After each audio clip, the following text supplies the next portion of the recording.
ಕನ್ನಡ ಜಾಣಜಾಣಿಯರ ನಮಸ್ಕಾರ. ಬ್ಯಾಡದೇ ಇರೋ ವಿವಾದ ಒಂದು ಮಾಡ್ತಾ ಇದ್ದಾರೆ ನಾವು ಕನ್ನಡದಲ್ಲಿ. ಇವತ್ತು ಕರ್ನಾಟಕದಲ್ಲಿ ಒಂದು ವಿವಾದವನ್ನ ಬೇಕಾಗಿರಲಿಲ್ಲ. ಸೊ ತುಂಬಾ ಸಿಲ್ಲಿ ಇಷ್ಟ ಇದೆ ಕರೆಕ್ಟಾಗಿ ಯೋಚನೆ ಮಾಡಿದ್ರೆ. ಏನಪ್ಪಾ ಅಂದ್ರೆ ಮೈಸೂರು ಸ್ಯಾಂಡಲ್ ಸೋಪ್ ಬಗ್ಗೆ ಗೊತ್ತಲ್ಲ, ನಾವು ಮೈಸೂರು ಸ್ಯಾಂಡಲ್ ಸೋಪು ಅದಕ್ಕೆ ಒಬ್ಬರನ್ನ ಜಾಹೀರಾತು ಕೊಟ್ಟಿದಾರಲ್ಲ ರೂಪದರ್ಶಿಯಾಗಿ, ಬ್ರ್ಯಾಂಡ್ ಅಂಬಾಸಿಡರ್ ಆಗಿ ತಮನ್ನಾ ಅನ್ನೋ ಸಿನಿಮಾ ನಟಿಗೆ 6 ಕೋಟಿ ಕೊಟ್ಟು ಅನ್ನೋದು ಅವ್ರನ್ನ ಕರೆಸಿದ್ದಾರೆ ಅಂತ ಹೇಳ್ಬಿಟ್ಟು. ಹೊರನೋಟಕ್ಕೆ ಅನ್ಸುತ್ತೆ, ಹೌದಾ 6 ಕೋಟಿನ? ಯಾಕೆ ನಮ್ಮ ಕರ್ನಾಟಕದ ಯಾರು ಸಿಕ್ಕಿಲ್ವಾ? ಯಾರು ಹೀರೋಯಿನ್ಗಳಿಲ್ವಾ? ಅವ್ರಿಗಿನ್ ಚೆನ್ನಾಗಿರೋರಿಲ್ವಾ? ಓ 6 ಕೋಟಿ ಕೊಟ್ರೆ ಇಲ್ಲಿ ಎಷ್ಟೋ ಪರ್ಸೆಂಟೇಜ್ ಹೊಡ್ಕೊಂಬಿಟ್ಟಾರೆ ಇವರು. ಇನ್ನು ಅವ್ರಿಗೇನೋ ಕೊಟ್ಕೊಂಡು ಪರ್ಸೆಂಟೇಜ್ ಹೊಡ್ಕೊಂಡು ಇವರು ಕೊಟ್ಕೊಂಡಿರ್ರಿ, ಅದಕ್ಕೆ ನಮ್ಮ ಕರ್ನಾಟಕ ತಗೋತಾ ಇಲ್ಲ. ಈ ತರ ಮೇಲ್ನೋಟಕ್ಕೆ ಅನ್ಸುತ್ತೆ. ಒಂದಷ್ಟು ಜನ ಸರಿ ಅಂತ ಅನಿಸ್ಬಿಡುತ್ತೆ. ಒಂದ್ಸಲ ಯೋಚನೆ ಮಾಡಿ ನೀವು, ಒಂದ್ಸಲ ಕೂತ್ಕೊಂಡು ಯೋಚನೆ ಮಾಡಿ. ಮೈಸೂರು ಸ್ಯಾಂಡಲ್ ಸೋಪು ಆ ಕಾರ್ಖಾನೆ ಶುರುವಾಗಿ ಹೆಚ್ಚು ಕಮ್ಮಿ 100 ವರ್ಷಕ್ಕಿಂತ ಜಾಸ್ತಿ ಆಯ್ತು. ಬಹುಶಃ 1914 ಅಂತ ಅನ್ಕೋತೀನಿ, ಒಂಚೂರು ಹೆಚ್ಚು ಕಮ್ಮಿ ಇರ್ಬೋದು. 100 ವರ್ಷಕ್ಕಿಂತ ಜಾಸ್ತಿ ಆಯ್ತು. 1000 ಜನ ಕೆಲಸ ಮಾಡ್ತಾರೆ ಇವತ್ತಲ್ಲಿ. 1000 ಸ್ವಲ್ಪ ಆ ಕಡೆ ಕೆಲಸ ಮಾಡ್ತಾರೆ. ವರ್ಷಕ್ಕೆ ಹೆಚ್ಚು ಕಮ್ಮಿ 1500 ಕೋಟಿ ರೂಪಾಯಿ ಟರ್ನ್ ಓವರ್ ಇದೆ.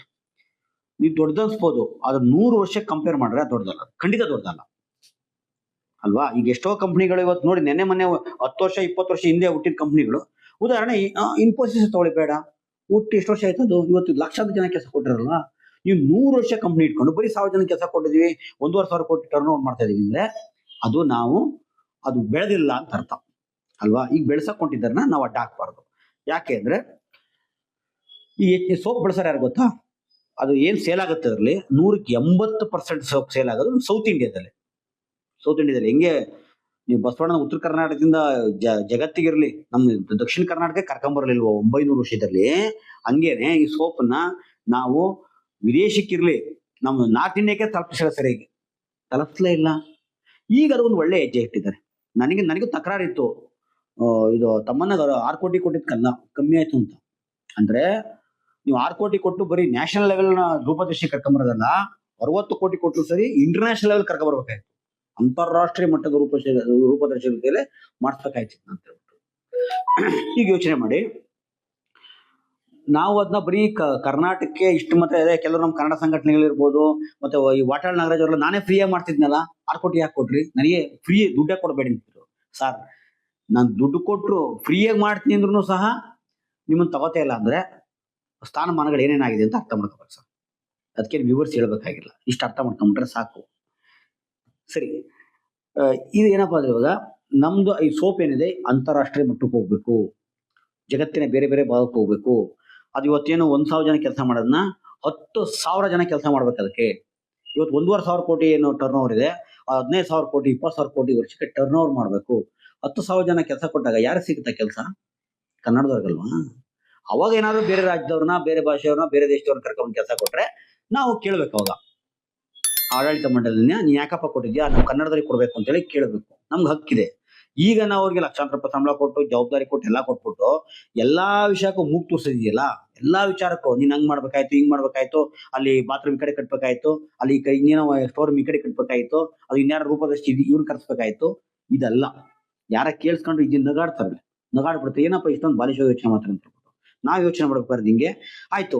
ಇಷ್ಟೆಲ್ಲ ನಾವು ಮುಗಿಬಿದ್ದು ನೋಡ್ತೀವಲ್ಲ IPL ಮ್ಯಾಚ್ ಅಲ್ಲಿ RCB. ಕನ್ನಡದವ್ರು ಎಷ್ಟು ಜನ ಬರಲಿ? ಯಾರಿದ್ರೆ ಕನ್ನಡದವ್ರು ಫಸ್ಟ್ ಹೇಳಿ ನೋಡೋಣ.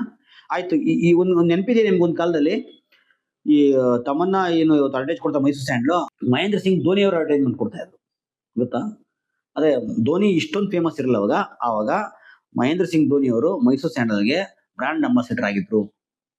ಈಗ ಏನಾದ್ರು ತಮನ್ನ ಬದಲಿಗೆ ವಿರಾಟ್ ಕೊಹ್ಲಿನೋ ಸಚಿನ್ ತೆಂಡೂಲ್ಕರ್ ಇವ್ರ್ಯಾರು ತೊಡ್ಕೊಂಡಿದ್ರೆ ಇದೇ ಪ್ರತಿರೋಧ ಒಡ್ತಾ ಇದ್ರ ನೀವು? ಹೇಳ ನೋಡ. ಈ ಪ್ರತಿರೋಧ ಒಡ್ತಾ ಇದ್ರಾ? ಇಲ್ಲ ತಾನೆ. ಮತ್ತೆ ಇನ್ನೂ ಮುಖ್ಯವಾದ ಏನ್ ಗೊತ್ತಾ, ಯಾರ್ಯಾರು ಪ್ರತಿರೋಧ ಒಡೋದು ಏನು ಭಾಷಾಭಿಮಾನ ಮೆರಿತಾ ಇದೆ ಇವತ್ತು. ನೀವುಗಳು ಎಷ್ಟು ಜನ ಮೈಸೂರು ಸ್ಯಾಂಡಲ್ ಬಳಸ್ತಾ ಇದ್ರ? ಈಗ ಉದಾಹರಣೆ ನೋಡಿ, ಇವಾಗ ಸಿನಿಮಾ ನಟರನ್ನ ಅಥವಾ ಬೇರೆ ಬೇರೆ ಸ್ಪೋರ್ಟ್ಸ್ ಮ್ಯಾನ್ಗಳನ್ನ ಅವ್ರು ಎಲ್ಲಾ ಭಾಷೆಗೆ ಕೊಡ್ತಾ ಹೋಗ್ತಾರೆ. ನಮ್ಮ ಯಶ್ ಅವ್ರನ್ನ ರಾಷ್ಟ್ರೀಯ ಕಂಪನಿಗಳು ಅಥವಾ ರಾಷ್ಟ್ರೀಯ ಮಟ್ಟದಲ್ಲಿ ಅವ್ರನ್ನ ಬ್ರ್ಯಾಂಡ್ ಅಂಬಾಸಿಡರ್ ಬಳಸ್ಕೊತಾ ಇದ್ದಾರೆ. ಯಾವ KGF ಬಂದ್ಮೇಲೆ ಯಶ್ ನ್ಯಾಷನಲ್ ಇಂಟರ್ನ್ಯಾಷನಲ್ ಲೆವೆಲ್ ಬೆಳೆದ್ಮೇಲೆ, ಹಿಂದೆ ಬರೀ ಡ್ರಾಮಾ ಪಿಕ್ಚರ್ ಮಾಡ್ಕೊಂಡಿದ್ರಲ್ಲ, ಅದ್ಯಾವ್ದು ರಾಜಧಾನಿ ಅಂತನೋ ಡ್ರಾಮಾ ಅಂತನೋ ಲಕ್ಕಿ ಈ ತರ ಸಿನಿಮಾಗಳು ಮಾಡಿದಾಗ ತಗೋತಿದ್ರ?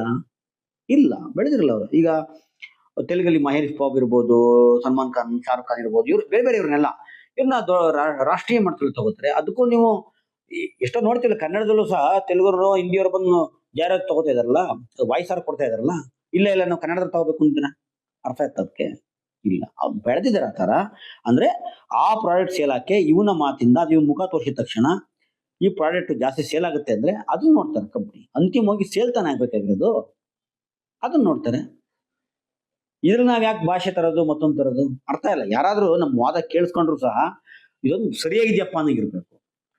ಇವ್ರೇ ಇಷ್ಟೊಂದು ದಡ್ಡ ತರ ಮಾತಾಡ್ತಾರೆ ಅನ್ನಿಸ್ಬಾರ್ದು ಅಲ್ವಾ? ಇಲ್ಲ, ದಯವಿಟ್ಟು ನಮ್ಮ ಹುಡುಗರಿಗೆ ಕೆಲಸ ಸಿಗಂತದನ್ನ ಹಾಳು ಮಾಡಬೇಡಿ. ದಡ್ಡರ ತರ ಯೋಚನೆ ಮಾಡೋದು ಬೇಡ. ಇದು ಇಂಟರ್ನ್ಯಾಷನಲ್ ಲೆವೆಲ್ಗೆ ಹೋಗ್ಬೇಕು. ಯುರೋಪಿನ, ಅಮೆರಿಕದ ಯಾವುದೋ ಒಂದು ರೋಡ್ಗಳಲ್ಲಿ ದೊಡ್ಡ ದೊಡ್ಡ ಬಿಲ್ಡಿಂಗ್ ಮೇಲ್ಗಡೆ ನಮ್ಮ ಮೈಸೂರು ಸ್ಟ್ಯಾಂಡ್ ಜಾಹೀರಾತು ಕಾಣ್ತಾ ಇದ್ರೆ ಎಷ್ಟು ಖುಷಿ ಆಗುತ್ತೆ. ಈಗ ನಮ್ಗೆ ನಂದಿನಿ ಜಾಗತಿಕ ಮಟ್ಟದಲ್ಲಿ ಹೋಗಿದೆ, ಕೆಲಸ ಸಿಗುತ್ತೆ. ಹಿಂಗೆ ಯೋಚನೆ ಮಾಡ್ಬೇಕಲ್ವ ನಾವು? ನಮ್ಗೆ ಕುರುಡ ಅಭಿಮಾನ ಇರಲ್ಲ, ಪ್ರಾಕ್ಟಿಕಲ್ ಆಗಿರ್ಬೇಕು. ಪ್ರಾಕ್ಟಿಕಲ್ ಆಗಿಲ್ಲ ಅಂದ್ರೆ ಯಾವ್ದು ಬೆಳೆಯಲ್ಲ. ಮನೆಯೆಲ್ಲ ಚರ್ಚೆ ಆಗ್ತಿತ್ತಲ್ಲ, ಕನ್ನಡ ಬೆಳಿಬೇಕು, ಉಳಿಬೇಕು. ಹೆಂಗೆ ಉಳಿಬೇಕು? ಬರೀ ಕಟ್ಟಾಕೊಂಡು ಮನೇಲಿದ್ರೆ ಆಗತ್ತಾ? ಇಲ್ಲ, ಜಾಗತಿಗೆ ತಗೊಂಡೋಗ್ಬೇಕು ನಾವು, ಜಗತ್ತಿಗೆ ತೋರಿಸ್ಬೇಕಲ್ವಾ? ಇದ್ರಲ್ಲಿ ಏನಿದೆ? ತಪ್ಪೇನಿದೆ? ಕನ್ನಡದವ್ರಿಗೆ ಇವ್ರಿಗೆ ಮಾತ್ರ ಕೊಡ್ಬೇಕಾಯ್ತು. ಮತ್ತೆ ಇಷ್ಟು ಇಲ್ಲಿ ಮಾಡ್ತೀರಾ? ಹಂಗಾರೆ ನಮ್ಮ ಬೆಂಗಳೂರು, ನಮ್ಮ ಹಾಸನ ಬಸ್ ಸ್ಟ್ಯಾಂಡ್ ಅಲ್ಲೋ ಅಥವಾ ಹಾವೇರಿಲೋ ಅಥವಾ ಇನ್ಯಾವುದೋ ಒಂದು ಗಲಿಲೋ ಇಷ್ಟು ಮಾತ್ರ ಬೋರ್ಡ್ ಹಾಕೊಂಡು ಮಾಡ್ಕೊಂಡಿರ್ತೀರಾ? ಜಾಗತಿಕ ಮಟ್ಟ ಹೋಗೋದು ಬೇಡವಾ? ಅದು ಏನ್ ತಪ್ಪಿದೆ ಅದರಲ್ಲಿ? ಮತ್ತೆ ಕ್ರಿಕೆಟರ್ ಯಾಕೆ ನೀವು ಕೇಳ್ಬೋದಿತ್ತಲ್ಲ, ಯಾಕಪ್ಪ ನಮ್ಮ ಕರ್ನಾಟಕದಲ್ಲಿ ಎಷ್ಟೊಂದು ಜನ ಇದ್ದಾರೆ, ಯಾಕೆ ತಗೊಂಡಿಲ್ಲ? ಬೇರೆ ರಾಜ್ಯದವ್ರನ್ನ, ಬೇರೆ ದೇಶದವ್ರನ್ನ ಅಷ್ಟೊಂದು ಕೋಟಿ ಕೋಟಿ ದುಡ್ಡು ಕೊಡ್ತಾರ ಅಂತ ಏನಿತ್ತು ಅಂತ ಅಲ್ಲಿ ಮಾತಾಡೋದಿಲ್ಲ ನಾವು. ನಮ್ಗೆ ಲಾಭನಿಲ್ಲ, ನಷ್ಟ ಇಲ್ಲ ಇಲ್ಲಿ. ಸುಮ್ಮನೆ ಎಮೋಷನಲ್ ನಮ್ಮನ್ನೆಲ್ಲ ಉಬ್ಬಿಸ್ಬಿಟ್ಟು, ಎಲ್ಲ ಉಬ್ಬಿಸಿ ಕೇಕ್ ಹಾಕ್ಸ್ಬಿಟ್ಟು ದುಡ್ಡು ಹೊಡ್ಕೊಂಡು ಹೋಗೋರು ಅವರು. ಇದಂಗಲ್ಲ, ನಮಗೆ ಕನ್ನಡದವ್ರಿಗೆ ಕೆಲಸ ಸಿಗುತ್ತೆ. ಆ ದುಡ್ಡು ಸಂಪಾದನೆ ಏನಿದೆ, ಆ ಫ್ಯಾಕ್ಟ್ರಿ ಜೋರಾಗಿ ಬೆಳೆದ್ರೆ, ಆ ಸಂಸ್ಥೆ ಬೆಳೆದ್ರೆ ನಮ್ಮ ಕನ್ನಡ, ನಮಗದು ಅದರಲ್ಲಿ ಪಾಲ್ಗಳು ಸಿಗುತ್ತೆ, ಮತ್ತೊಂದು ಸಿಗುತ್ತೆ, ಅನುಕೂಲ ಆಗುತ್ತೆ. ಅದು ಬಿಟ್ಬಿಟ್ಟು 6 ಕೋಟಿ ಕೊಟ್ರಿ, 6 ಕೋಟಿ ಕಮ್ಮಿನೇ ಆಯ್ತಪ್ಪ ನನ್ ಕೇಳಿದ್ರೆ. ಇಂಟರ್ನ್ಯಾಷನಲ್ ಲೆವೆಲ್ ಅಲ್ಲಿ ಇನ್ನೂ ದುಡ್ಡು ಕೊಟ್ಟು ಕರ್ಕೊ ಬರ್ಬೇಕಾಯ್ತು. ಅದೇನು ಮೈಸೂರು ರಾಜರನ್ನು ಅವ್ರು ಯದುವೀರ್ ಒಡೆಯರಿಗೆ ಸೀರೆ ಉಡ್ಸ್ಕೊಂಡು ಜಾಹೀರಾತು ಕೊಡ್ತಿದ್ರಂದ್ರೆ, ಇವೆಲ್ಲ ನಾವು ಈ ತರ ಒಂದು ರೀತಿ ಲೆಕ್ಕಾಚಾರ ಎಲ್ಲ ಮಾತಾಡಕ್ ಹೋಗ್ಬಾರ್ದು. ಸುಮ್ಮನೆ ಕೆಲವರು ನೋಡಿ, ಮೊನ್ನೆ ಎಲ್ಲ ಒಬ್ಬಿಸ್ತಾವ್ರಲ್ಲ, ನಾವು GDP ಜಪಾನ್ ಹಿಂದೆ ಹಾಕ್ಬಿಟ್ಟಿದ್ವಿ, 4ನೇ ಅತಿ ದೊಡ್ಡ ಆರ್ಥಿಕ ದೇಶ ಆಗ್ಬಿಟ್ಟಿದ್ವಿ, ಕುಣಿತಾ ಇದೀವಿ. ಏನು ಉಬ್ಬೋದು, ಏನು ಮೆರೆದಾಡೋದೇನು? ಆಯ್ತಪ್ಪ, ಹಂಗಾರೆ ಯಾರ್ಯಾರ ಅಕೌಂಟ್ ಎಷ್ಟೇ ದುಡ್ಡು ಜಾಸ್ತಿ ಆಯ್ತಾ, ಆಸ್ತಿ ಜಾಸ್ತಿ ಆಯ್ತು, ಸಂಪಾದನೆ ಏನೇನ್ ಜಾಸ್ತಿ ದಯವಿಟ್ಟು ಹೇಳಿ ನೋಡೋಣ. ಜಪಾನಿನ ತಲಾವಾರು ಆದಾಯ ಇದೆಯಲ್ಲ, ಒಬ್ಬನ ತಲಾವಾರು ಆದಾಯ 40 ಲಕ್ಷ ದಾಟಿದೆಯಂತೆ, 40 ಲಕ್ಷ. ಭಾರತೀಯ ತಲಾವಾರು ಆದಾಯ 2 ಲಕ್ಷ. ಅದು 2 ಲಕ್ಷ. ಇನ್ನೂ ಮಜಾ ಹೇಳ್ತೀನಿ ಕೇಳಿ. ಕರ್ನಾಟಕ ಐತೆ, ಸೌತ್ ಇಂಡಿಯಾ ಮತ್ತು ಕರ್ನಾಟಕ 3 ಲಕ್ಷ 4 ಲಕ್ಷನ ಬರುತ್ತೆ ತಲಾವಾರು ಆದಾಯ. ಬಿಹಾರಕ್ಕೆ ಹೋದ್ರೆ ನಿಮ್ಗೆ 80,000 90,000, ಹೋಗಿ 1 ಲಕ್ಷ ಅನ್ಕೊಬಿಡೋಣ. ಲೆಕ್ಕಾಚಾರ ಮಾಡಕ್ ನೆಟ್ಗಿರ್ಲಿ ಅಂತ ಹೇಳ್ಬಿಟ್ಟು 1 ಲಕ್ಷ ಅನ್ಕೊಬಿಡೋಣ. ಇಲ್ಲಿ ಆದಾಯ ಜಾಸ್ತಿ ಇರೋದು ಅದಾನಿ, ಅಂಬಾನಿ, ಇಂಥ ಬೆರಳಿಕೆ ಎಷ್ಟು. ಅವನು ಕಂಪ್ನಿ ಮೇಲೆ ಕಂಪ್ನಿ ಮಾಡಿ ಅವನು ಇನ್ನೂ ಮಿಲಿಯನ್ ಗಟ್ಟಲೆ ಕಳಿಸ್ತಾ ಇದ್ರೆ ನಮಗೇನ್ರಿ ಬಂತಲ್ಲಿ? ಹೆಸರು ಮಾತ್ರ ಭಾರತ ಉದ್ಧಾರ ಆಗ್ಬಿಡ್ತು, ಜಪಾನ್ ಸೈಡ್ ಆಗ್ತು, ನಾಳೆ ಅಮೆರಿಕ ಸೈಡ್ ಆಗ್ತು, ಇನ್ನೇನೋ ಸೈಡ್ ಆಗ್ತು. ಅಂಬಾನಿ ಕಟ್ಕೊಂಡವನೆ 7,000 ಕೋಟಿ 8,000 ಕೋಟಿ ಮನೆ ಕಟ್ಕೊಂಡವನೆ. ಇಲ್ಲಿ ಗುಡ್ಸ್ಲು, ಆ ಸುತ್ತಮುತ್ತ ಗುಡ್ಸ್ಗಳಿದಾವಲ್ಲ, ಅದ್ರ ಕತೆ ಹೇಳ್ಬೇಕಲ್ವಾ? ಯಾವತ್ತು ಅಭಿವೃದ್ಧಿ ಅನ್ನೋದು ಮೇಲ್ಮುಖವಾಗಿರ್ಬಾರ್ದು, ಹರಡ್ಕಬೇಕಿ ತರ. ಎಲ್ಲ ಹಡ್ಕೊಂಡಿದೆ? ಯಾರ 4 ಜನ ಮಾತ್ರ ಶ್ರೀಮಂತರಾಗ್ಬಿಟ್ಟು ಭಾರತ ಇಂಪ್ರೂವ್ ಆಗ್ಬಿಟ್ಟಿದೆ ಅಂದ್ರೆ ಎಲ್ಲಾಗಿದೆ? ಇದೇ ಯೋಚನೆ ಮಾಡಿ. ಉತ್ತರ ಭಾರತ, ಅದರಲ್ಲೂ ಬಿಹಾರ ಆ ಕಡೆ ಎಲ್ಲ UP ಸೈಡ್ ಎಲ್ಲ 1 ಲಕ್ಷ ರೂಪಾಯಿ ತಲಾವಾರು ಆದಾಯ. ನಮ್ ಕರ್ನಾಟಕ ಸೌತ್ ಇಂಡಿಯಲ್ಲೇ 3 ಲಕ್ಷ 4 ಲಕ್ಷ ಇದೆ. ಅದೇ ಜಪಾನ್ ನಿಮ್ಗೆ ಊಹೆಗೂ ನಿಲ್ಕಲ್ಲ, 40 ಲಕ್ಷ ತಲಾವಾರು ಆದಾಯ ಅಂದ್ರೆ. ಇದನ್ನ ಈ ವಾಸ್ತವನ ಯೋಚನೆ ಮಾಡ್ಬೇಕು. ಯಾರೋ ಒಬ್ಬ ಹೇಳ್ದ ತಕ್ಷಣ ನಾವು ದುಬ್ಬು ಕುರಿಗಳ ತರ ಬರೀ ನಾವು ಬೀಳ್ತಾ ಇರೋದೆಲ್ಲ ಸ್ವಂತ ಯೋಚನೆ ಮಾಡ್ಬೇಕು. ತಮ್ಮನ್ನ ತಗೊಂಡ್ರೆ ಕರೆಕ್ಟ್ ಆಗಿದೆ. ಅದು ರಾಷ್ಟ್ರೀಯ ಮಟ್ಟದಲ್ಲ, ಅಂತಾರಾಷ್ಟ್ರೀಯ ಮಟ್ಟದಲ್ಲಿ ನೀವು ವ್ಯಾಪಾರ ಬೆಳಿಬೇಕು. ಕನ್ನಡದವ್ರಿಗೆ ಕೊಟ್ಟಿಲ್ಲ ಅಂದ್ರೆ ಮಾತ್ರ ನೀವು ಕೇಳ್ಬೇಕು. ಅದ್ಬಿಟ್ಟು ಎಲ್ಲದಕ್ಕೂ ಮೂಗು ತೋರಿಸ್ಬಾರ್ದು ಅಂತ ಹೇಳ್ತಾ ನಾನು ಮಾತು ಮುಗಿಸ್ತೀನಿ. ನಮಸ್ಕಾರ.